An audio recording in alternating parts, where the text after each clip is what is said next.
Abra sua Bíblia comigo. Aleluia. No livro de 1 Samuel capítulo 15, verso 22. 1 Samuel 15, 22. 1 Samuel 15, 22. Nós vamos continuar nessa noite aquilo que nós colocamos domingo passado. Nós começamos uma série de mensagens chamada Acessando o Sobrenatural. Amém?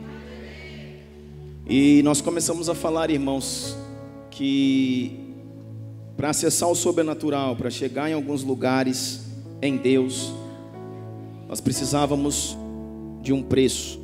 Precisávamos estar dispostos a pagar um preço. Precisávamos estar dispostos a nos entregar, a nos envolver com a obra. Nós falávamos aqui que nós muitas vezes queremos viver aquilo que os personagens da Bíblia viveram, mas nós não queremos pagar o preço que eles pagaram.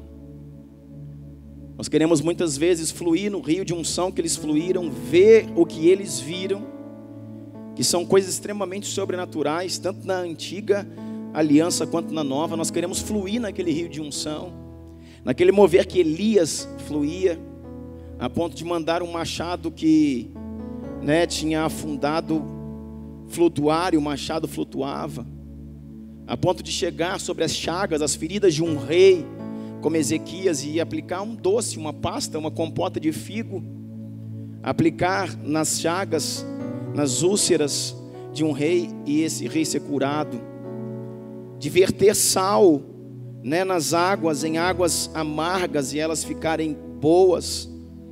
Então são tantos milagres, tantas ações sobrenaturais de Deus, e você passa então para uma nova aliança, e começa a ver que a sombra do apóstolo Pedro, a sombra, quando ele caminhava nas ruas, a sombra dele passava pelas pessoas, pelos enfermos que estavam nas calçadas, e os enfermos eram curados.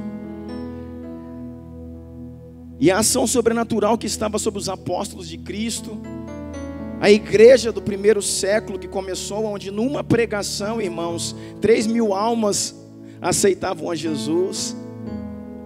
E isso é o sobrenatural. Pensa numa pregação de homens, iletrados, como eram alguns daqueles discípulos de Jesus, pescadores, homens simples, humildes, numa pregação, 3.000 almas serem batizados, 3.000 almas aceitarem, se renderem aos pés do Senhor, e depois um fluir do Espírito Santo que tocava essas pessoas. Então isso é sobrenatural. Só que nós estamos entendendo, irmãos, que tudo isso depende de um envolvimento, de um preço a ser pago. E nós falávamos sobre uma igreja onde nós fomos ensinados que Jesus morreu por nós, que Jesus pagou um alto preço na cruz, e por aquilo que Ele fez está tudo certo. Ele fez e a gente não precisa fazer mais. Ele fez e a gente toma posse do sacrifício de Cristo e espera sentado as coisas acontecerem. E nós vimos que não é assim. Nós vimos na mensagem passada que em Atos capítulo 12 fala de como Tiago foi decapitado. Como um apóstolo de Jesus, um homem de Deus, temente ao Senhor, perdeu sua cabeça em praça pública. Foi decapitado, arrancaram a sua cabeça em praça pública. Por quê? Porque ele era um dos pastores da igreja primitiva. Mas quando ele foi preso, aprisionado e levado à praça, quando ele estava aprisionado e corria os boatos de que Herodes iria decapitar o apóstolo Tiago, a igreja ficou questionando. E a igreja conversava demais, falava uns com os outros, perguntava e sabe, aquela coisa, vai acontecer, não vai, se vai, quando é, tem poder para fazer isso, não tem poder, Herodes pode fazer, não pode fazer, e acabou que fez, irmãos, e um homem de Deus morreu, e Deus permitiu, e isso é nova aliança. Lá em Atos capítulo 12, um homem de Deus perdeu a cabeça, sabe para quê? Só para que a igreja pudesse orar. Não sabia que Deus fazia isso, não, está sabendo agora. Porque logo depois foram e prenderam Pedro. E começaram a falar a mesma coisa, vamos arrancar a cabeça de Pedro também. Foi legal, o povo gostou. um show em praça pública, vamos também decapitar Pedro. E diz então, ali em Atos capítulo 12, por volta do versículo 4 e 5, que a igreja então se reuniu e pagou um preço. Eles se reuniram e diz que incessantemente eles oravam ao Senhor. E eu tenho certeza, irmãos, que essa oração não é só a oração da boca, a oração da fala. Eu tenho certeza que houve jejum, eu tenho certeza que houve vigília. Lembra do que eu falei domingo passado? Eu penso que aqueles que trabalhavam, eles passavam o seu turno de trabalho, chegavam em casa, em vez de dormir, eles iam orar. Aí no outro dia já emendava o trabalho, sem ter dormido. Então passaram a não comer, jejuando ao Senhor. Então o estômago sentia, roncava, os olhos sentiam, estavam pesados, e a oração e o clamor e as lágrimas descendo. E o Senhor então, irmãos, faz um dos maiores moveres do Novo Testamento. É simplesmente fantástico a forma como Deus entra ali e liberta o apóstolo Pedro no cárcere, preso entre 16 soldados. É extremamente extraordinário a forma como aquilo ali acontece. É algo sobrenatural, porque a igreja, diga assim, pagou um preço. Qual o preço que eu estou pagando para ver o sobrenatural acontecer? Não existe, querido, de Gênesis a Apocalipse, não existe. Procure na Bíblia. Não existe Gênesis a Apocalipse, nenhuma ação da explosão do sobrenatural, sem que antes a Bíblia não cite que alguém pagou um preço para isso. Todas as ações sobrenaturais, coisas, sabe, extremamente fantásticas que aconteceram com os homens, você vai ver que nos capítulos anteriores, ou nos versículos anteriores, alguém está pagando um preço para que isso aconteça. Alguém está renunciando, alguém está se envolvendo para que isso aconteça. E é isso que nós estamos entendendo nesse tempo, é isso que nós estamos buscando. Amém? Você está em 1 Samuel capítulo 15.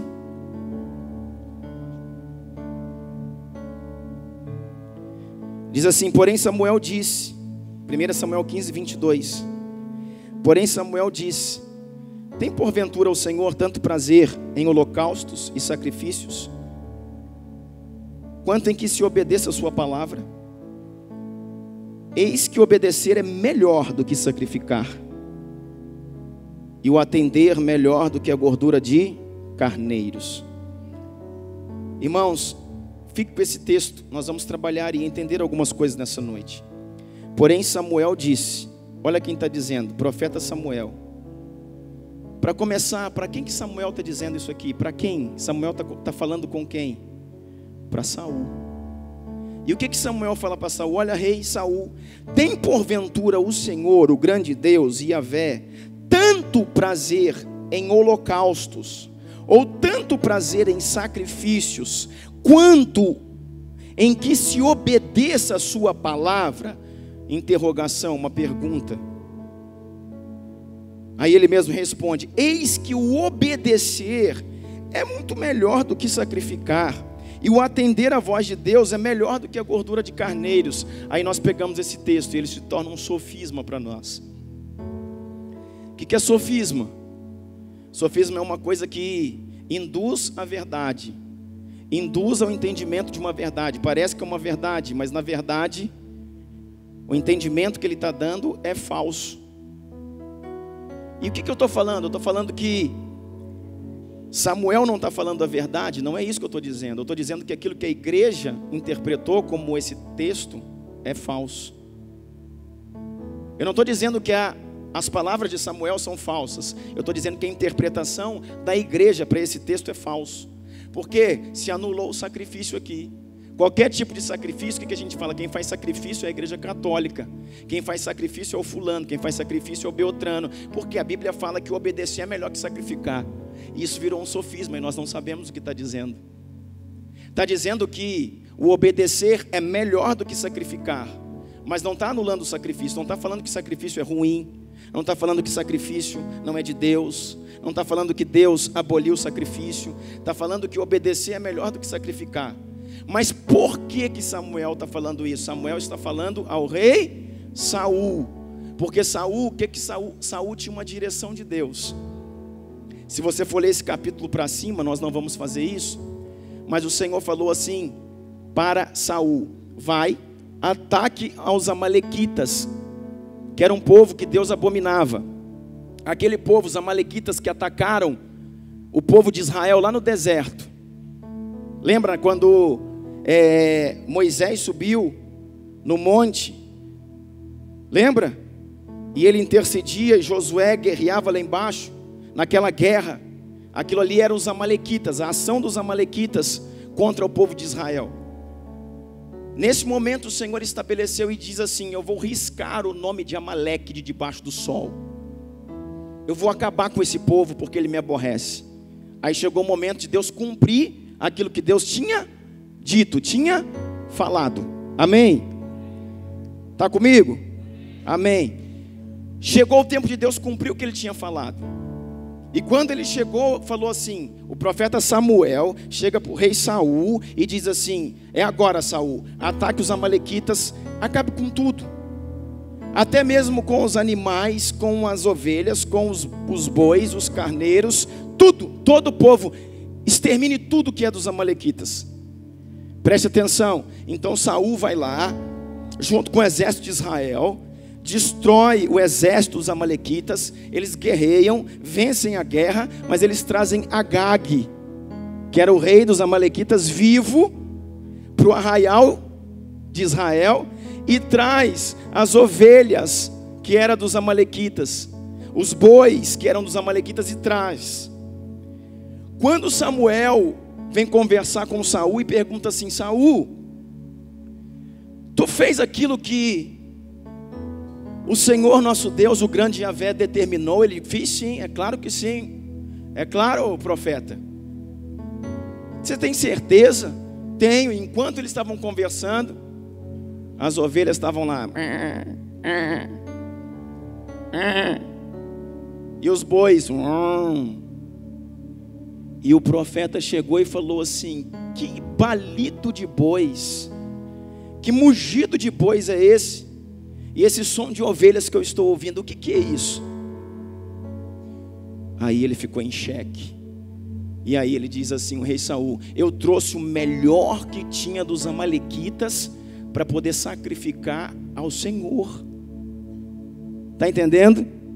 Então, irmãos, precisamos entender o contexto, para não vivermos em sofismas. Isso era uma mentira. Saul se agradava das coisas, do dinheiro, do recurso. Saul já era um rei que estava sendo rejeitado por Deus, porque ele amava mais o trono do que ao Senhor. Essa é a grande diferença de Saul com Davi. Davi amou mais a Deus do que o seu trono, mas Saul amava mais o trono do que a Deus. Quando então o profeta vê aquilo ali, aqueles animais, o profeta fica indignado, e Deus também. Aí o profeta Samuel chega para o rei Saul e diz assim: é muito melhor você obedecer do que você sacrificar, porque você trouxe animais para sacrificar, mas o seu sacrifício é quebrando um princípio, é quebrando uma ordem de Deus. Este sacrifício, Deus não aceita, porque você está fazendo um sacrifício, quebrando um princípio, quebrando uma ordem do próprio Deus. Esse sacrifício, Deus não aceita. Esse é o contexto do texto, que virou um jargão para nós. Não precisa fazer nada, porque Jesus já fez tudo. Na cruz Jesus já fez tudo, e eu posso ficar de boa. Mentira.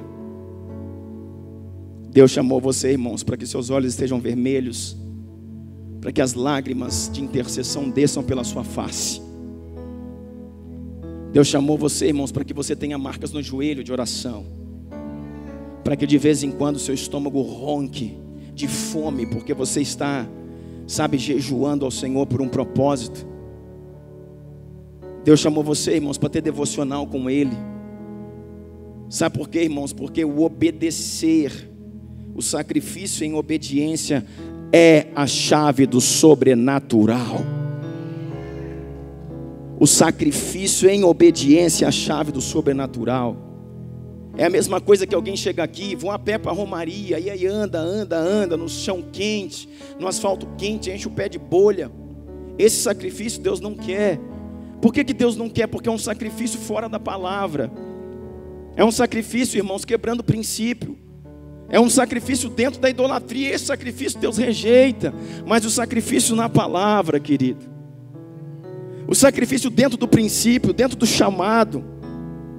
Porque obedecer é melhor do que sacrificar. Obedecer quem? A palavra. Agora eu te pergunto, quem consegue obedecer a palavra sem sacrificar?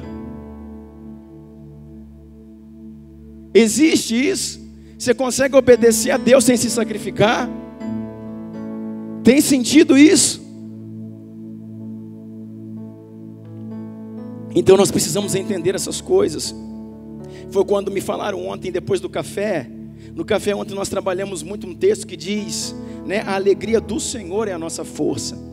Isso virou um jargão para a igreja nem sabe do que está falando. A alegria do Senhor é minha força, a alegria do Senhor é minha força. Vamos pular e festejar, pula e canta e roda. Por quê? Porque a alegria do Senhor é minha força. O que você está falando, irmão? Sabe o que esse texto está dizendo? Que a alegria do Senhor é a sua força. Sabe o que esse texto está falando? Que não é você que tem que estar alegre, é Deus que tem que estar alegre. E mesmo que quando você está triste, angustiado, mas obedecendo ao Senhor, você está triste, mas você olha para Ele, Ele está alegre, então você está forte. Porque eu estou triste, eu estou angustiado, mas estou no propósito, estou na vontade de Deus, então estou triste, mas eu olho para o Senhor, Ele está sorrindo para mim, está alegre. Então se Ele está alegre com a minha atitude, eu posso estar triste, mas na alegria dEle, Ele me faz forte. É isso. Por isso que falávamos aqui, não interessa.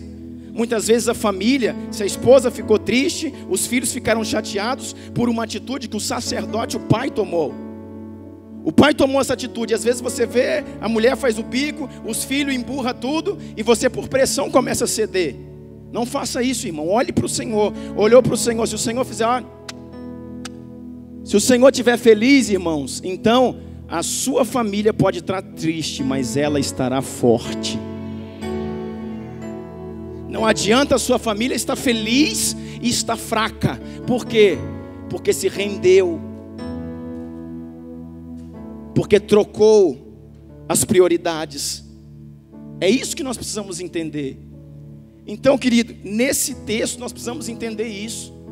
A alegria do Senhor é minha força. Quando Deus está alegre, eu estou forte. Independente se eu estou feliz ou se eu estou triste. Eu posso estar triste, mas estou forte. Porque Deus não me chamou para andar feliz. Deus me chamou para cumprir um propósito. Estando feliz ou estando triste. Isso não quer dizer que eu vou estar sempre triste, irmão. Mas isso também não quer dizer que eu vou estar sempre feliz. Isso não quer dizer que eu vou estar sempre triste. Também não quer dizer que eu vou estar sempre feliz. Mas quer dizer que eu vou estar sempre forte. Aleluia! É isso que eu preciso entender. Quem sempre tem que estar feliz é Ele. E eu passo por alguns momentos de felicidade, alguns momentos de tristeza. Mas se Ele sempre está feliz com as minhas atitudes, Ele sempre me faz forte. E consequentemente a minha família. Então é isso que nós estamos entendendo desse texto, que virou um sofisma para a igreja. O sacrificar, não, Deus não, sacrifício não precisa, o obedecer é melhor. Não, irmãos, o melhor é sacrificar em obediência, e você gira a chave e vê o sobrenatural acontecer na sua vida. É isso que é melhor. Abra comigo sua Bíblia. Vamos ver algo que aconteceu aqui na vida de um homem fantástico, que você conhece bem. 1 Crônicas capítulo 21. 1 Crônicas capítulo 21.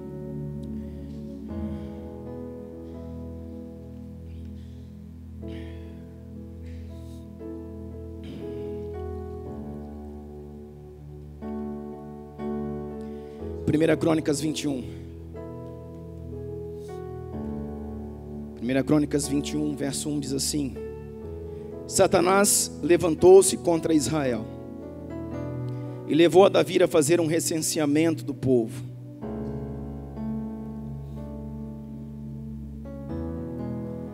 Davi disse a Joabe e aos outros comandantes do exército: vão e contem os israelitas desde Berseba até Dan e tragam-me um relatório para que eu saiba quantos são. Joabe, porém, respondeu: que o Senhor multiplique o povo dele por 100. Ó rei, meu senhor, não são porventura todos eles súditos do meu senhor? Por que o meu senhor deseja fazer isso? Por que deveria trazer a culpa sobre Israel? Vai entendendo, irmão? Você está vendo um rei, que a Bíblia diz aqui que está tomado de alguma forma pelo inimigo. Está entendendo? O homem segundo o coração de Deus, o grande Davi, nosso amigo. Diz aqui o texto, começou: Satanás levantou-se contra o povo de Deus, contra Israel, e levou a Davi a fazer um censo, um recenseamento. O que é isso? Contar o povo. Sabe para que se contava o povo? Não era para saber simplesmente qual o tamanho do povo, mas qual o tamanho do exército. Quantos homens estavam prontos a lutar?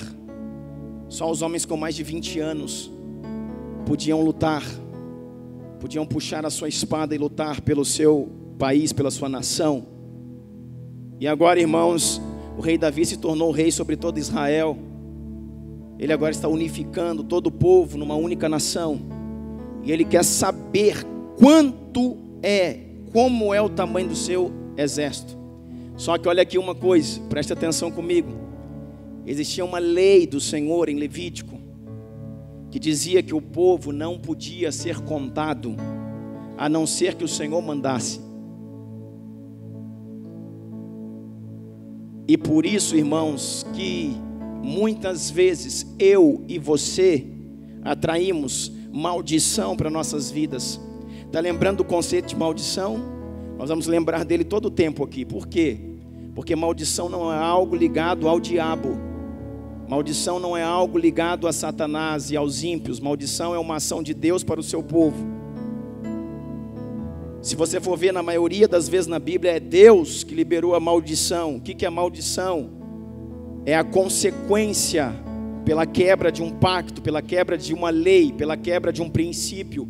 Você que é povo de Deus, que é reino de Deus, que é sacerdócio real, se você diante do Senhor quebra princípios, você entra em uma consequência, e essa consequência é chamada de maldição. Então eu posso olhar a maldição com os olhos de punição, falar: Deus está me punindo ou me castigando. Se você quiser olhar assim, não tem problema. Por quê? Porque todo pai corrige o filho que ama. Se eu falei com o Heitor 1, 2, 3 vezes, ele não me obedeceu, eu posso pegar ele, colocar ele no quarto e trancar ele lá e falar: você vai ficar aí 1 hora aí, ou meio-dia, sei lá. Você vai ficar pensando no seu erro, você está de castigo. Isso seria, irmãos, eu coloquei ele em maldição. Eu coloquei ele numa ação. Por quê? Pela transgressão de um princípio.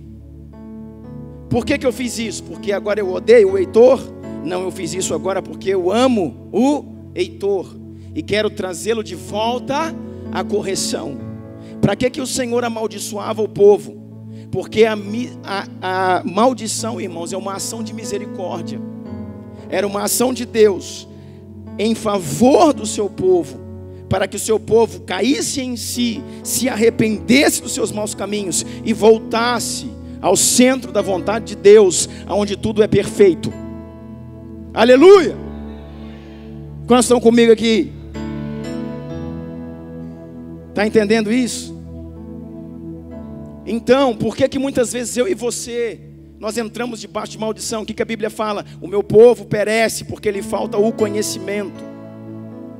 O meu povo está sendo destruído porque lhe falta o conhecimento. E muitas vezes, irmãos, nós estamos dentro de uma igreja há 15 anos, há 20 anos, convertido em 20 anos, não interessa, irmãos. Tem muita gente dentro de igreja há 20 anos, irmãos, e não conhece os princípios, conhece os sofismas, como a alegria do Senhor é minha força, Como não? Sacrifício não existe, porque o melhor é obedecer. Foi criado à base de sofismas e não à base da palavra. Por isso nós precisamos entender o que Deus diz. Deus havia falado: não se conta o povo, quem conta o povo de Israel sou eu. Aí você pergunta, para quê? Aí Deus ainda complicou mais o negócio. Além de dar ordem, o Senhor falou assim: sou eu que conto. Ninguém conta o meu povo. E se alguém quiser contar, tem que pedir para mim. E se me pedir, tem que esperar minha resposta. E se eu permitir, cada um daqueles que forem contados tem que fazer uma oferta. Vai ouvindo o que eu estou falando para você. Aí você pergunta, para que tudo isso? Porque o papel de Deus é proteger o seu povo.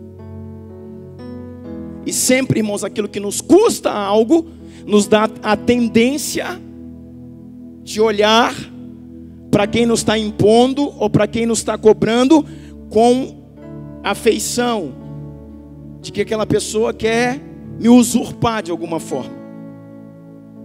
Deus sempre cobrou do seu povo. Por quê? Porque quis protegê-lo. Por que Deus tornou difícil fazer um censo? Por quê? Povo de trás aí, quem está comigo? Aleluia. Por que Deus sempre tornou difícil fazer um censo? Para que o povo nunca confiasse nos seus carros e nos seus cavalos. Para que o seu povo nunca confiasse no tamanho do seu exército, mas confiasse na palavra do próprio Deus. Uau! Você está entendendo isso? Ele tornou tão difícil a contagem do povo. Para quê? Para que ninguém precisasse ficar contando.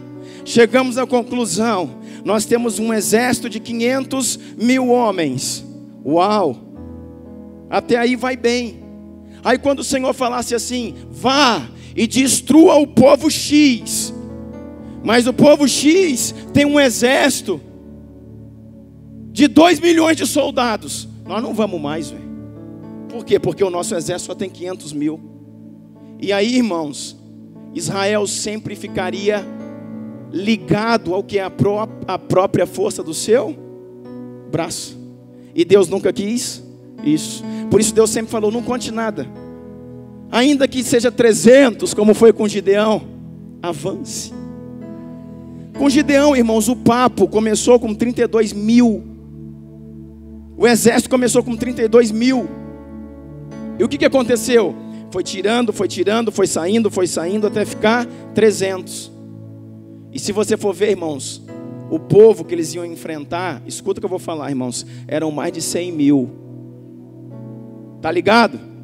Tá entendendo? Mas Deus quis assim.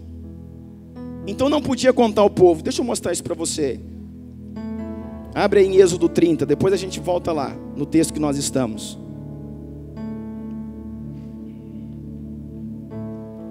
Êxodo 30, verso 11 diz assim. Acharam? Êxodo 30, verso 11 diz: disse então o Senhor a Moisés: quando você fizer um recenseamento dos israelitas, cada um deles terá que pagar ao Senhor um preço pelo resgate por sua vida, quanto for contado. Dessa forma, nenhuma praga virá sobre eles quando você contar. Irmãos, olha para mim, presta atenção. Já está implícito aqui: se fizer ao contrário, vai entrar em juízo, vai entrar em maldição. Eu quero com você desmistificar esse conceito de maldição. Quando falo em maldição, todo mundo treme e olha para o capeta. Não, irmãos. Maldição é uma ação de um pai para o filho. É a correção de Deus. Na lei já estava implícito: quando vocês fizerem um recenseamento dos israelitas, primeiro eu mando, e depois quando vocês fizerem, cada um deles terá que pagar ao Senhor um preço pelo resgate por sua vida quando for contado. Dessa forma, nenhuma praga virá sobre eles quando você contar. Cada recenseado contribuirá com 6 gramas, com base no peso padrão do santuário, que tem 12 gramas. As 6 gramas são uma oferta ao Senhor. todos os alistados da idade de 20 anos para cima darão ao Senhor esta oferta. Então, entendeu? A oferta era dos 20 anos para cima, ou seja, eram os soldados que pagavam a oferta. Por quê? Porque a força de uma nação estava no tamanho do seu exército. Ok. Verso 15: os ricos não contribuirão com mais, nem os pobres darão menos que 6 gramas, quando apresentarem a oferta ao Senhor, como propiciação por suas vidas. Receba dos israelitas o preço da propiciação e use-a para o serviço da tenda do encontro. Será um memorial perante o Senhor em favor dos israelitas, para fazerem propiciação por suas vidas. Aleluia. Entendeu a lei? Entendeu o princípio de Deus? Deus foi e colocou o princípio e diz: assim vocês não atraem problemas para vocês. Voltamos a 1 Crônicas 21, lá para o rei Davi. 1 Crônicas 21, verso 3 diz: Joabe, porém, respondeu: que o Senhor multiplique o povo dele por 100, ó rei. Meu senhor, não são porventura todos deles súditos do meu senhor? Por que o meu senhor deseja fazer isso? Por que deveria trazer culpa para Israel? Irmão, você já viu a mula falar? Já viu? Já viu? Quem já viu a história de Balaão na Bíblia? Quando a mula fala com o profeta? Já viu? Aquilo ali é o burro profeta falando com o profeta burro. E aqui, irmãos, o Senhor fala para Joabe. Joabe era um homem turrão, irmãos, era um homem grosseiro. E ele está dando conselhos ao seu general, está dando conselhos ao seu rei, dizendo: ó grande rei, tu não acha uma loucura fazer isso? Tu não sabes, porque até eu, que sou soldado aqui, capitão, sei disso. O Senhor como rei deve saber muito mais, que não se pode contar o povo. Tu perdeste o juízo. Tu quer mesmo trazer aflição para o meio do povo. Está aí, verso 3, aí no verso 4: mas a palavra do rei prevaleceu. Teimoso. A palavra do rei prevaleceu, de modo que Joabe partiu, percorreu todo Israel, então voltou a Jerusalém. Se você for ler isso em outros textos que fazem conexão com esse, você vai ver que eles demoraram, irmãos, quase 10 meses, 9 meses e 20 dias para fazer o censo e contar todo o exército e contar todo mundo. Joabe apresentou a Davi o relatório com o número dos homens de combate. Em todo Israel havia 1.100.000 homens habilitados para o serviço militar. Uau! Sendo 470.000 de Judá. Mas Joabe não incluiu as tribos de Levi nem de Benjamim na contagem, pois a ordem do rei lhe parecia absurda. Vai vendo, irmão. Nós precisamos ler esse texto para a gente chegar onde a gente quer. Ainda faltou 2 tribos e já tinha 1.100.000. E ele parou lá no final e falou: não vou contar mais nada disso. Isso aqui está me suando como fria. E Joabe volta. Essa ordem foi reprovada por Deus, verso 7. E por isso ele puniu, ou ele feriu a Israel. Diga comigo, essa ordem foi reprovada por Deus. E por isso ele puniu. Diga comigo, irmão. Ou ele feriu Israel. E o verso 8 diz: então Davi disse a Deus: pequei gravemente com o que fiz. Agora eu te imploro que perdoes o pecado do teu servo, porque cometi uma grande loucura. É o momento, irmãos, da igreja cair em si. É o momento de nós entendermos, querido, quando quebramos princípios, quebramos aliança, e voltar rapidinho, querido, para junto de Deus. Davi, quando começou a pressentir que a coisa ia ficar preta, ele diz: então Davi disse a Deus: eu pequei gravemente com o que fiz, e agora eu te imploro, Senhor, que me perdoe. Perdoe o meu pecado, o pecado do teu servo, porque cometi uma grande loucura. Verso 9: o Senhor disse a Gade, que era o profeta de Davi: Gade, aí Deus levanta o profeta, vai lá e fala com Davi. Vai vendo, irmão. Verso 10: vá dizer a Davi assim: assim diz o Senhor, estou lhe dando 3 opções. Estou lhe dando 3 opções de escolhas. Escolhas uma delas, eu executarei contra você. Deus manda o profeta e dá 3 opções para que Davi pudesse escolher a ação que viria sobre ele. Verso 12: 3 anos de fome, 3 anos de fome, 3 meses fugindo dos seus adversários, perseguido pela espada dele, ou 3 dias da espada do Senhor, isto é, 3 dias de praga, com o anjo do Senhor assolando toda a região de Israel. Decida agora como devo responder àquele que me enviou. Meu Deus. Olha aqui, irmão, você pode escolher. Você quer escolher entre essas 3 opções? Diga: misericórdia. 3 anos de fome, 3 anos de fome, 3 meses fugindo dos adversários, ou 3 dias em praga do próprio Deus. Você viu que foi caindo? 3 meses, o que mais? 3 anos, quer dizer, 3 meses e 3 dias. Davi respondeu: é grande a minha angústia, prefiro cair nas mãos do Senhor, pois é grande em sua misericórdia, e não nas mãos dos homens, ou dos meus adversários. E Davi também não é bobo, né, irmão? Ele olhou que um era 3 anos, olhou que o outro era 3 meses, e olhou que o outro era 3 dias. E olha só, 3 anos na mão dos adversários, 3 meses na mão dos adversários, e 3 dias na mão de Deus. E ele falou: eu vou com 3 dias na mão de Deus, vou escolher a terceira opção.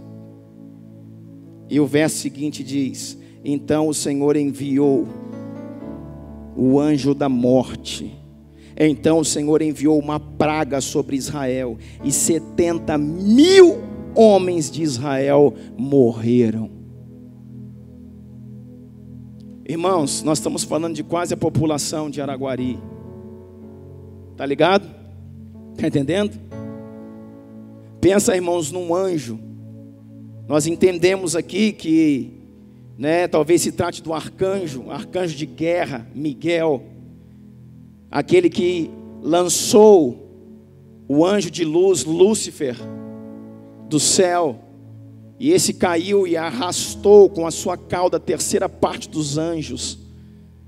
Nós estamos falando, irmãos, de algo tão poderoso, de uma ação de um anjo, como aqueles que apareceram na antiga aliança, como aquele que passou e matou todos os primogênitos do Egito em uma única noite, como aqueles anjos que se manifestaram nas guerras e matavam 200.000 soldados em uma única noite. O Senhor agora está mandando o anjo dele contra o seu próprio povo. Não é o anjo do diabo, irmão. Não é o Exu, tal lá, o Axu de quê, o Axu não sei o quê. É o próprio anjo de Deus. E você vai ver nesse texto, irmãos, que Davi chega um momento que ele consegue ver a ação desse anjo, irmãos, sabe, pairando, sobrevoando sobre Israel. Pensa nisso. Pensa se não dá um filme bom. Pensa, irmãos, na ação de um anjo com uma espada flamejante de fogo, passando de norte a sul, de leste a oeste do reino de Israel. E aonde ele ia passando, irmãos, ele ia escolhendo homens, e eu creio que do exército, representante das tribos, porque o Senhor sempre trabalhou com representantes das tribos, de 12 tribos, líderes de um exército que Davi queria exaltar. Deus está dizendo: quem manda aqui sou eu, e tudo que vocês fazem, fazem por mim. Não precisem contar coisa nenhuma. Não se gloriem na força do seu braço, não se gloriem no aumento do seu império. Davi, quando quis fazer isso, ele já era rei sobre todo Israel e já tinha feito muitas conquistas. Então ele ampliou o seu território, ampliou o seu exército. E ele queria saber agora quanto era o seu exército, para saber quanto tinha aumentado a sua glória. Desde o tempo que ele assumiu o governo de Israel, até o tempo em que se passaram anos, nas guerras e conquistas que ele teve, quanto ampliou o meu terreno, o meu território, o meu exército. E o Senhor então manda um anjo dizendo: o seu exército não é nada para mim. O seu exército não é nada, é farinha perto do meu poder. As suas conquistas, Davi, não vêm do seu exército. Suas conquistas não vêm do seu potencial, não vêm da sua sabedoria, não vêm dos seus diplomas, não vêm da sua estratégia de marketing, da sua estratégia de venda, não vem do seu anúncio, não vem do seu produto, não vem da sua aparência física, não vem da sua força. As suas conquistas vêm de mim, diz o Senhor. E nós precisamos entender isso, irmãos, que tudo aquilo que somos, tudo aquilo que seremos, tudo aquilo que iremos conquistar está no Senhor. Com poucos ou com muitos, não interessa, irmão, se nós somos a minoria na terra, se Ele está conosco, a vitória é garantida. Irmãos, quantos negócios que nós fazemos, quantas gambiarras, quantos cambalachos, quantos tratos e distratos, para ver se a coisa fica um pouquinho melhor, para ver se a coisa engata um pouquinho melhor, dá um pouquinho certo. Eu quero dizer para você, irmãos, é Deus quem peleja as suas guerras, e é o cumprimento do princípio que vai te levar para algum lugar. Ainda que isso pareça muito difícil, muito complicado, é amar a Deus sobre todas as coisas e fazer o que Ele ordenou que seja feito, da forma como seja feito, que vai proteger a sua casa, a sua vida, a sua família. Não existe nenhum tipo de estratégia que você possa criar, copiar ou inventar que é maior do que a ação de Deus sobre a sua casa, que é maior que a ação de Deus sobre a sua família, sobre seus negócios. O Senhor manda agora esse anjo, e Davi está lá, irmãos, e 70 mil caíram. Verso 15, Deus enviou um anjo para destruir Jerusalém. Agora vai olhando aqui o mistério. Deus enviou um anjo para destruir Jerusalém. Agora, irmãos, o anjo parece parece um F-15, um F-16, sobrevoando sobre todo o território de Israel. Agora, depois de destruir, irmãos, já ter destruído 70 mil homens de guerra, representantes dos exércitos, o anjo está se dirigindo agora, irmãos, para a capital do reino. O anjo está se dirigindo para o coração de Israel, para Jerusalém, para destruir Jerusalém. E diz assim: Deus enviou um anjo para destruir Jerusalém. Mas quando o anjo ia fazê-lo, o Senhor olhou e arrependeu-se. Meu Deus, quantos estão comigo? Presta atenção nisso. Em algumas versões diz: o Senhor olhou e desistiu. Desistiu de quê? De destruir Jerusalém. Por quê, pastor? O Senhor olhou e desistiu de trazer a catástrofe. Ele disse ao anjo destruidor: pare agora, já basta. Uau! Pensa num anjo, irmão.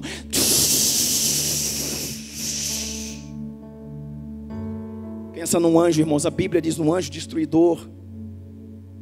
Pensa num anjo, irmão, com uma espada de fogo, que 70 mil homens caíram. Isso aqui, querido, não é filme, não.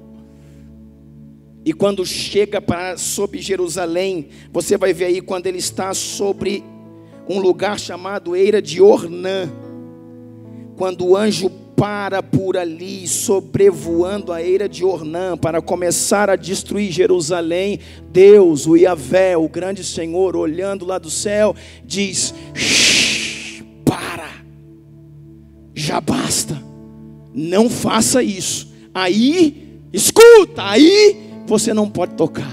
Eita. É o próprio Deus sendo impedido de fazer algo, irmão. Impedido não porque Ele não tenha poder, impedido porque Ele está dentro do princípio que Ele mesmo criou. Olha aí, coloca os teus olhos aí. Deus enviou o anjo para destruir Jerusalém, mas quando o anjo foi fazê-lo, o Senhor olhou e arrependeu-se de trazer catástrofe. Ele disse ao anjo destruidor: pare, já basta. Naquele momento o anjo do Senhor estava junto à eira de Araúna, ou eira de Ornã, o Jebuseu.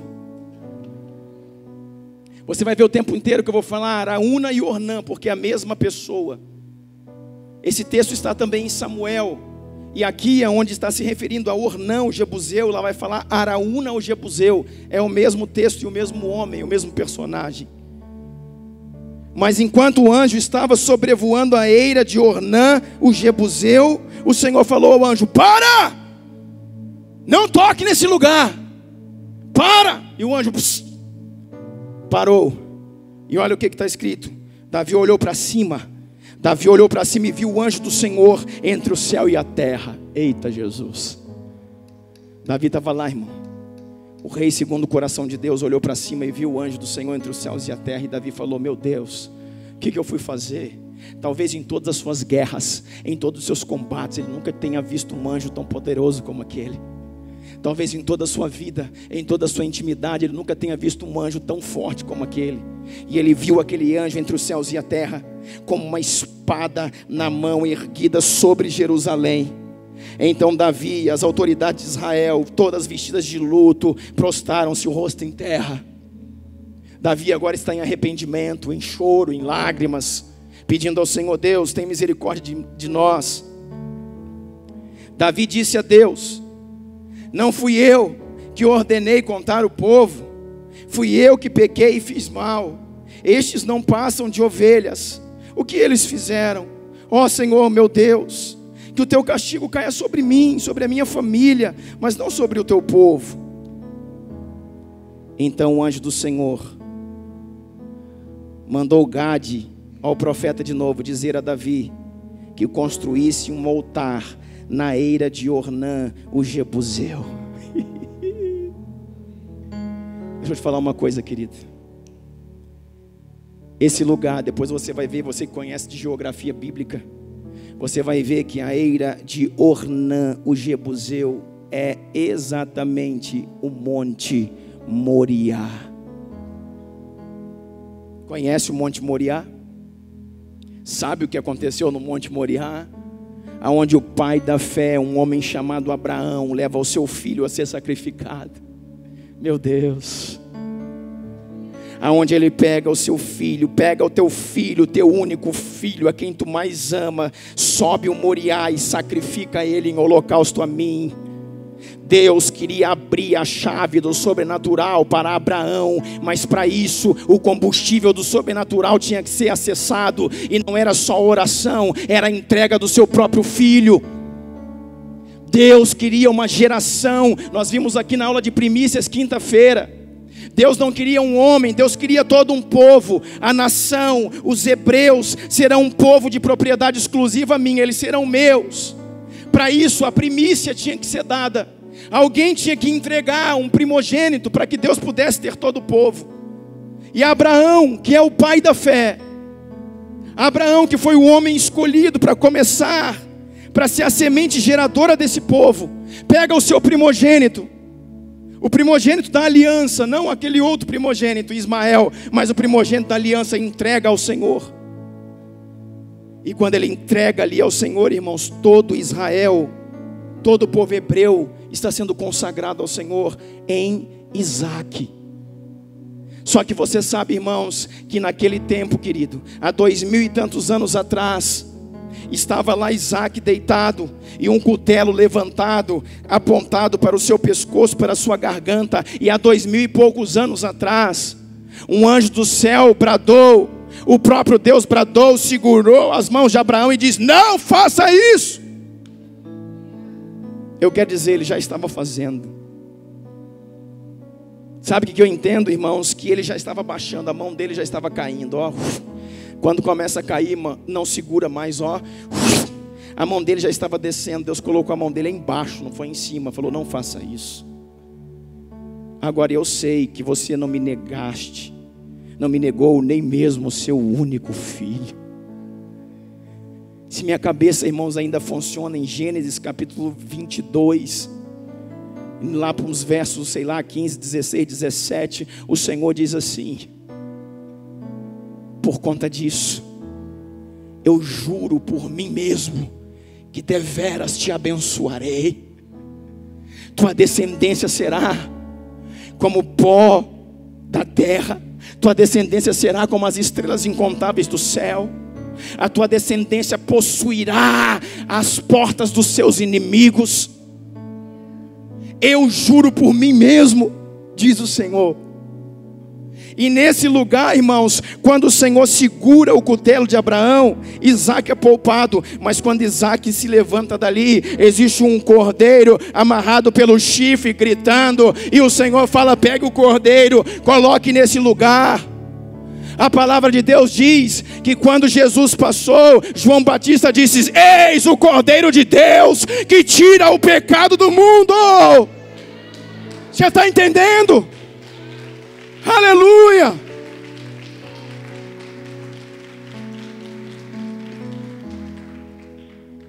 O cordeiro que entra no lugar de Isaac é o próprio Cristo, é Yeshua, é Jesus de Nazaré, é o meu e o seu Senhor. Ele entra no lugar de Isaac, e o sangue daquele cordeiro é derramado em uma terra chamada de Moriá, o Monte Moriá, o Monte Santo de Deus, aonde o sangue de um cordeiro foi derramado, representando o sacrifício de Cristo. O que o Senhor quer dizer? Eu quero dizer, irmãos, que um sangue, eu quero dizer que sacrifício tem o poder de interromper juízo, de interromper maldições e de acionar o sobrenatural sobre as nossas vidas. É isso que eu estou dizendo. Quando agora vê aquele anjo, diz que eles estão lá, todas as autoridades de Israel, eles estão ali uns com os outros, chorando, implorando, de luto, vestidos de preto, de luto, chorando. Quando Davi consegue ver entre os céus e a terra aquele anjo com aquela espada, mas quando ele chega sobre Jerusalém, exatamente no ponto, sobrevoando o anjo, sobrevoando o Monte Moriá, o Senhor vê o sangue do seu próprio filho, o Senhor vê o sangue de Cristo, o Senhor vê o sangue de Jesus e diz: pare agora. Aí você não pode tocar. Aí, o que era esse anjo destruindo? Vamos lá, irmão. O que era esse anjo destruindo? Diga: maldição. Por que a maldição? Por causa da quebra do princípio, por causa da desobediência de um homem. Por que eu entro em maldição, irmãos? Por causa que eu, a minha família, a minha vida quebra princípios. Eu entro em correção. E qual é a ação que quebra a correção? Qual é a ação que pode quebrar o juízo de Deus na minha vida, irmãos? Arrependimento e sacrifício. Quando vem aquele anjo e passa por ali, o Senhor fala: aí não pode tocar. Aí tem sangue, aí tem sacrifício, pare agora. Mas deixa eu te falar uma coisa interessante. Davi, que não é bobo nem nada, irmão, já começa a olhar aquilo. E Davi começa a entender. E Davi vê que o anjo parou e vinha uma onda de destruição até aquele lugar. Quando chega naquele lugar, a onda de destruição está interrompida.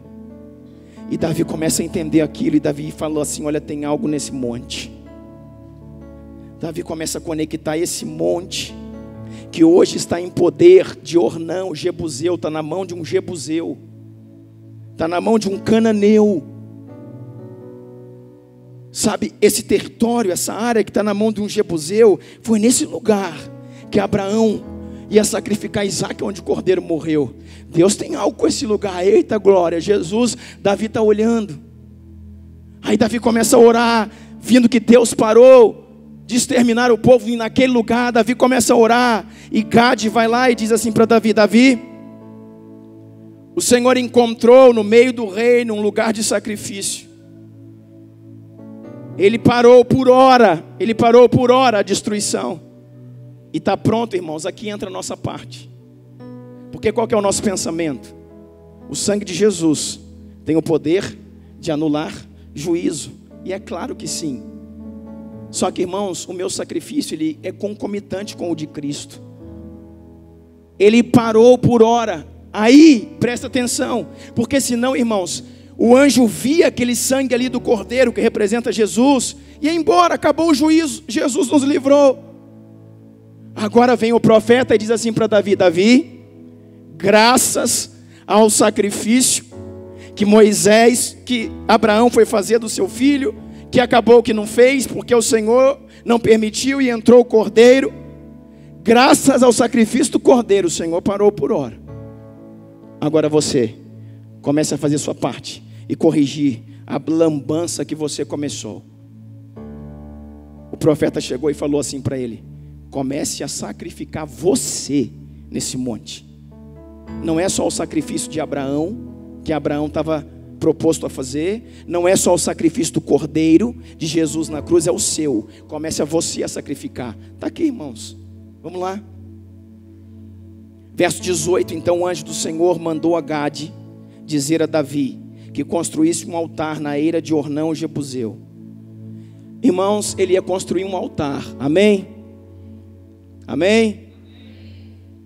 Para que se serve altar, irmão? Para que serve altar? Para que se constrói um altar? Para sacrificar. Tá ligado? Falou para ele: olha, constrói um altar. Está dizendo para ele: agora vai começar a sua parte. Verso 19, Davi foi para lá, em obediência à palavra de Gade, havia falado em nome do Senhor. Gade era o profeta, então agora ele está obedecendo. Verso 20, Ornã estava debulhando o trigo, virando-se, viu o anjo, e ele e seus 4 filhos que estavam com ele se esconderam. Medo do anjo. Nisso chegou Davi, e quando Ornã viu, saiu da eira e prostrou-se diante de Davi, o rosto em terra. Davi era rei, amém? Então o rei de Israel chegou na eira de um jebuseu, e o jebuseu veio e prostrou-se aos pés do rei. E Davi lhe pediu: ceda-me o terreno da sua eira, para eu construir um altar de honra ao Senhor, para que cesse a praga sobre o povo. Olha para mim, diga assim: para que cesse a praga sobre o povo. O que isso quer dizer? O que isso quer dizer? Que a praga ainda não tinha cessado, irmão.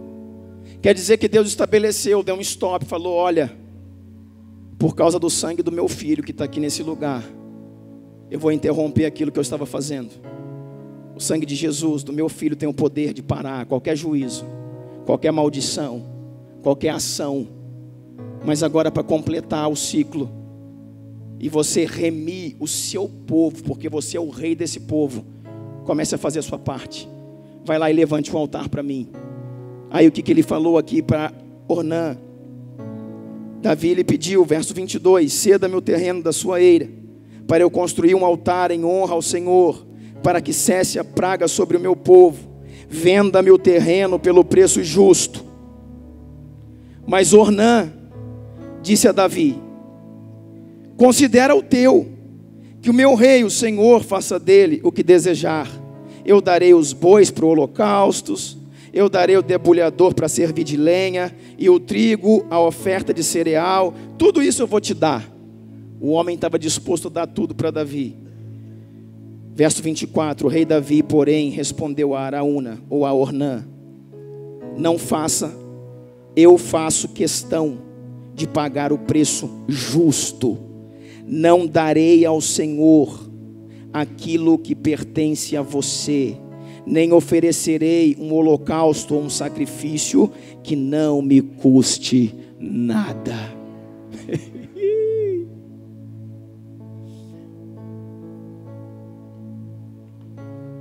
Tá ligado, irmão? Nós estamos terminando, eu preciso da sua atenção. Davi agora está tomado pelo espírito de sabedoria. O mesmo Davi que tomado pelo espírito da tolice, está tomado pelo espírito da sabedoria. E diz assim: não, eu já errei uma vez, não vou errar de novo. Você pode me dar terra, pode me dar o arado, pode me dar lenha, pode me dar os bois, pode me dar tudo, mas eu não quero nada. Eu quero o preço que vale tudo isso, eu quero pagar o preço. Eu não vou dar ao Senhor algo que não me custe. Isso gerou uma canção que nós cantamos: não darei ao Senhor algo que não me custe. Não darei ao Senhor algo que não me custe. Eu quero pagar o preço que isso aqui é válido. Sabe o que eu vou falar para você, irmãos? Davi estava entendendo algo. Davi estava entendendo, sabe o que? Não se trata só desse momento da história em que eu tenho que interromper uma ação sobre o meu reino. Davi está entendendo, existe um mimo de Deus, existe um interesse de Deus por esse lugar, e esse lugar precisa ser de Israel e não de um jebuseu. Está entendendo, irmão? Existe um olhar de Deus específico. Aqui o pai da fé ia imolar o seu filho, aqui o cordeiro morreu no lugar dele. Existe uma inclinação de Deus para esse lugar. Aqui Deus interrompeu o anjo do juízo. Esse lugar não pode estar na mão de um jebuseu, de um povo iníquo, fora da aliança. Como que eu faço? Pego tudo que um jebuseu está me dando e eu sirvo a Deus com aquilo que o mundo está me entregando. Isso serve de orientação para nós, irmãos. Como nós servimos ao Senhor. O que nós estamos, dispostos a envolver com Deus. Falou, não, eu não quero nada que te pertence. Eu quero aquilo que passe a ser nosso e passe a ser do Senhor. E diz assim o verso 25, então Davi pagou a Ornã 600 ciclos pelo terreno. Então Davi pagou a Ornã 7 quilos e 200 gramas de ouro pelo terreno. Quer saber quanto vale isso? Cerca de 930 mil reais. Quase 1 milhão. Então Davi pagou a Araúna 7 quilos e 200 gramas de ouro pelo terreno. Verso 26. Davi edificou ali um altar ao Senhor e ofereceu holocaustos e sacrifícios de comunhão. Davi invocou o Senhor e o Senhor lhe respondeu com fogo que veio do céu sobre o altar do holocausto. Irmãos, eu não sei se vocês estão meio cozidos nessa noite, mas pode deixar que o fogo que não está aí, está aqui em cima. Deixa eu falar para você uma coisa. São poucas vezes na Bíblia, irmãos, que Deus responde um altar com fogo. Você vai ver isso poucas vezes na Escritura, poucas vezes na palavra. Sabe o que está dizendo? Davi está aceitando, o Senhor está aceitando aquilo que Davi está fazendo. Você vai ver quando Elias, ele reconstitui o altar. E o Senhor então responde com fogo. E pouquíssimas vezes na Escritura Sagrada você vai ver um altar de sacrifício aonde Deus responde com fogo. O que é responder com fogo? É vir e consumir o sacrifício, irmãos, com o seu próprio fogo. O fogo de aceitação. Agora olha, presta atenção, verso 26. Davi edificou ali um altar ao Senhor e ofereceu holocaustos e sacrifícios de comunhão. Davi invocou o Senhor e o Senhor lhe respondeu com fogo que veio do céu sobre o altar de holocaustos. Olha o verso 27. E o Senhor então ordenou ao anjo: ponha a sua espada na bainha.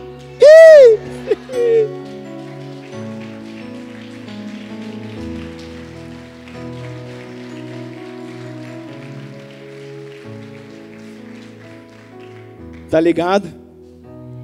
Agora acabou. O Senhor ordenou ao anjo: põe a tua espada na bainha, volte para o seu lugar. Aquele que começou a praga teve a sabedoria e pagou o preço no seu coração para remi-la. Olha aqui. Nessa ocasião, viu Davi que o Senhor lhe havia respondido na eira de Araúna, o Jebuseu, e passou a oferecer sacrifício ali. Olha o verso 29. Naquela época, o tabernáculo do Senhor, que Moisés fizera no deserto, o altar de holocaustos estava em Gibeon. Você lembra da tenda, irmãos, que ele fez? Davi não se moveu só na tenda, Davi se moveu também na eira de Ornã e no Moriá. Olha aqui para mim. Não adianta, irmãos, lutas novas com armas antigas. Escuta o que eu estou falando para vocês. É um tempo de uma igreja se posicionar, irmãos. Nós estamos diante de novas lutas, de novas guerras. E não se luta novas guerras com armas antigas. Sabe o que isso quer dizer? Que o entendimento de ontem, irmãos, não serve, irmãos, não é suficiente para o que nós vamos precisar hoje. Sabe o que eu quero dizer para você? Que aquilo que nos trouxe até aqui não vai mais nos levar adiante, irmãos. E não estou falando de Deus, eu estou falando do entendimento que nos levou até aqui. Moisés conseguiu levar o povo até a fronteira da terra, mas não introduziu o povo na terra que mana leite e mel. Uma nova geração, governada por Josué, teve que introduzir o povo na terra. Sabe o que eu estou falando para você? Davi entendeu algo e disse: olha, o altar de holocausto está lá nos montes em Gibeon.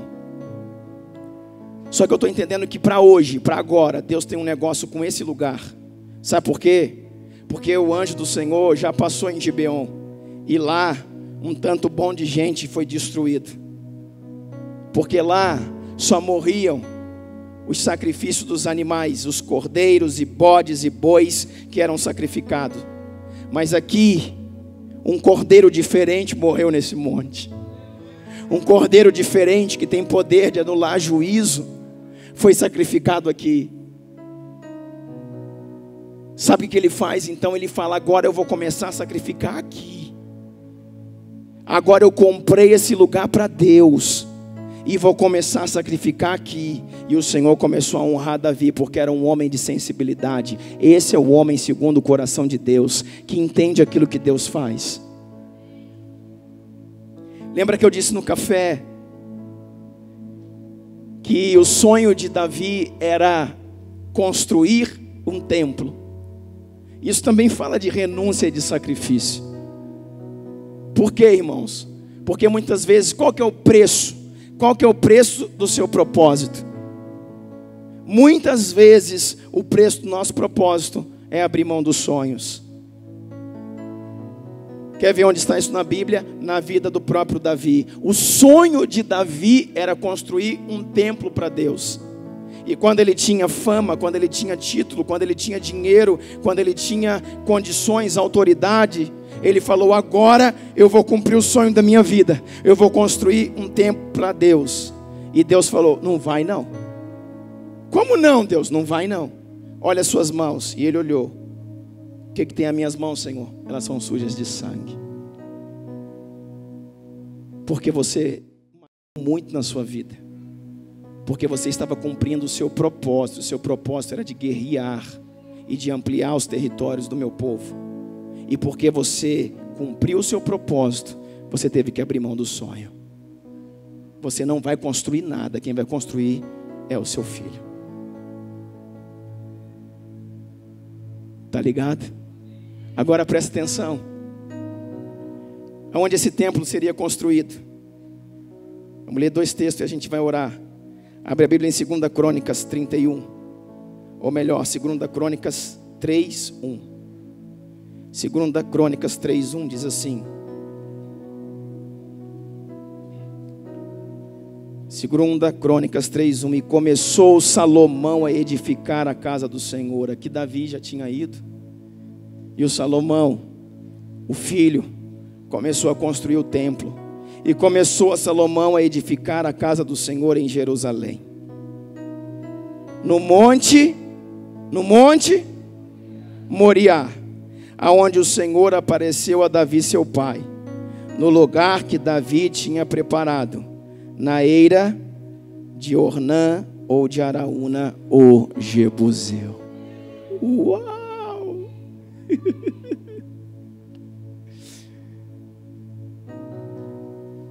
É muito forte, irmão. Eu não sei o quanto isso te empolga, mas essas coisas mexem muito comigo. Quanto de sabedoria teve na vida de um homem desse, que tanto errou como eu e você, que tanto carregou pecados, mas que tinha um discernimento na hora X, de falar: aqui eu vou acertar. Ele teve um entendimento lá naquele tempo, antes da sua morte, falou: esse lugar é precioso para Deus. Deus tem algo com esse lugar. Esse monte não pode ser de um jebuseu. Esse monte precisa ser do nosso povo, precisa ser de Israel. Vale o preço que valer, eu preciso pegar esse monte, adquirir isso para nós. Ele foi lá, irmãos, remiu aquele lugar e construiu um lugar de sacrifício.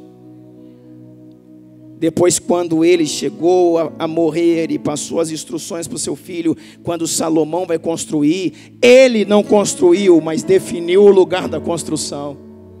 Falou: eu não posso construir porque eu estou cumprindo o meu propósito, eu tive que abrir mão do meu sonho. Mas você vai cumprir. Construa o templo. E você vai construir no Monte Moriá, na eira de Ornã, o Jebuseu. Porque naquele lugar o Senhor apareceu a mim e interrompeu o juízo sobre o nosso povo. E o monte, irmãos, ou melhor dizendo, o templo, o grande templo de Salomão, o grande templo de Salomão, que tem até réplica hoje aí no Brasil, o grande templo de Salomão ficava onde? No Moriá, na eira de Ornã, o Jebuseu.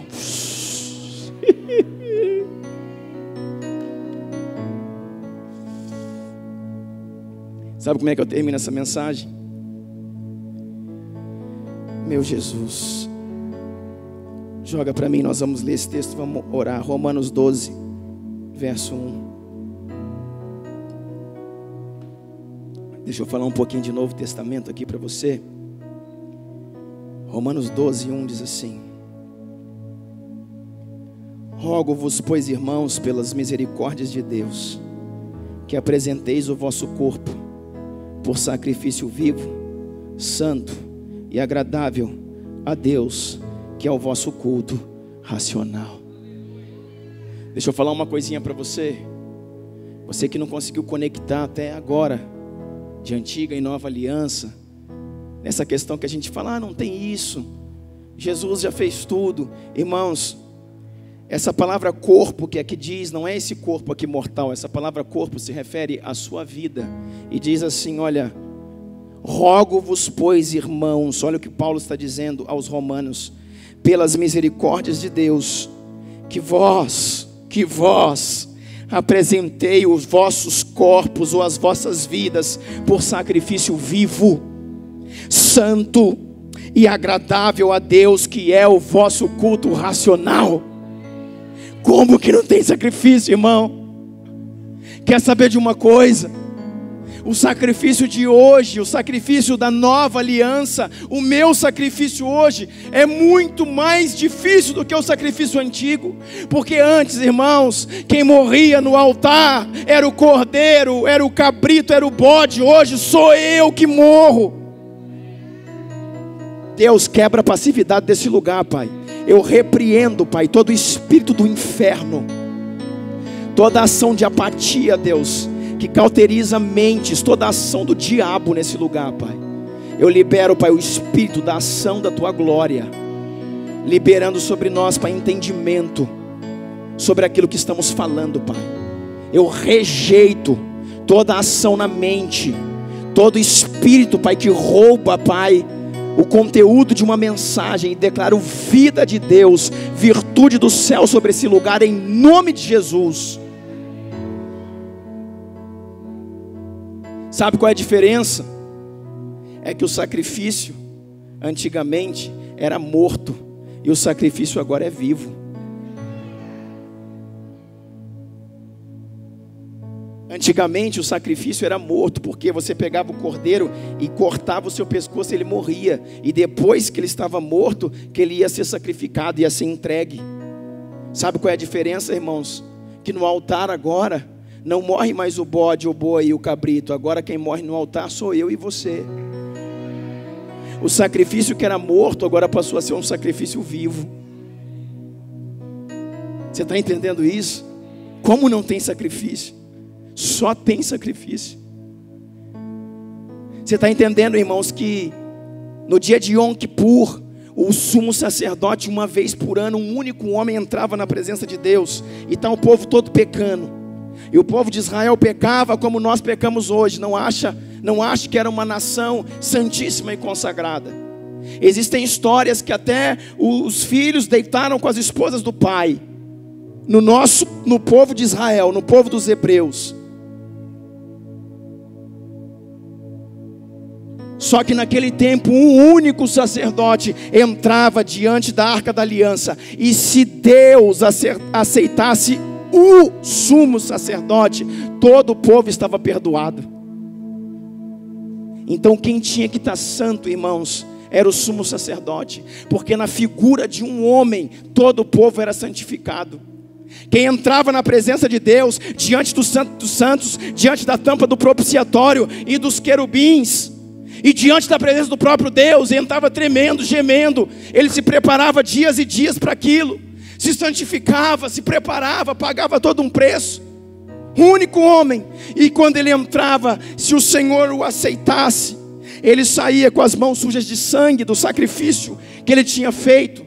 Aspergia 7 vezes o sangue dos animais sobre a tampa do propiciatório. E ele saía com suas mãos e dizia: paz seja convosco. Por mais um ano o Senhor perdoou os nossos pecados. E todo mundo yes! E todo mundo ficava feliz com aquilo. Não existia um preço que cada um pagava. Existia o preço que um homem pagava. Você está entendendo isso? Só que na nova aliança, o Senhor mudou a aliança, mudou o sumo sacerdote, que é sumo sacerdote eterno, segundo a ordem de Melquisedeque, que é Cristo. E falou assim: o sumo sacerdote é esse. E nós somos o sacrifício.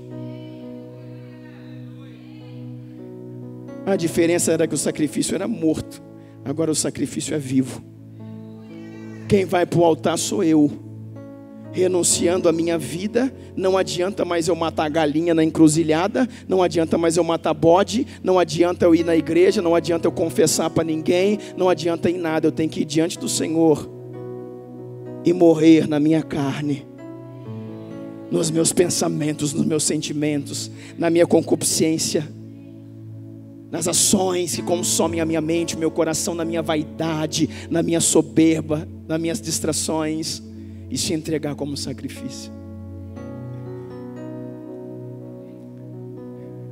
E o texto diz assim: rogo, pois, irmãos, pela misericórdia de Deus, que apresentei o vosso corpo como sacrifício vivo, santo e agradável a Deus, que é o vosso culto racional. E não vos conformeis com este século, mas transformai-vos pela renovação da vossa mente ou do vosso entendimento, para que experimenteis qual seja a boa, perfeita e agradável vontade de Deus. Não tem sacrifício? Sem sacrifício você nunca vai experimentar a boa, agradável e muito menos a perfeita vontade de Deus. O versículo 2 está atrelado ao versículo 1. Para que eu experimente qual seja na minha vida a perfeita vontade de Deus para mim. Primeiro, eu não posso me conformar com esse mundo. Conformar não é ficar conformado ou indignado com o mundo. Conformar é tomar a forma. Conformar é se moldar. Eu não posso andar como o mundo. E segundo, para que eu experimente a perfeita vontade de Deus na minha vida, eu preciso ser um sacrifício santo, vivo e agradável a Deus. Fique de pé comigo nessa noite, em nome de Jesus.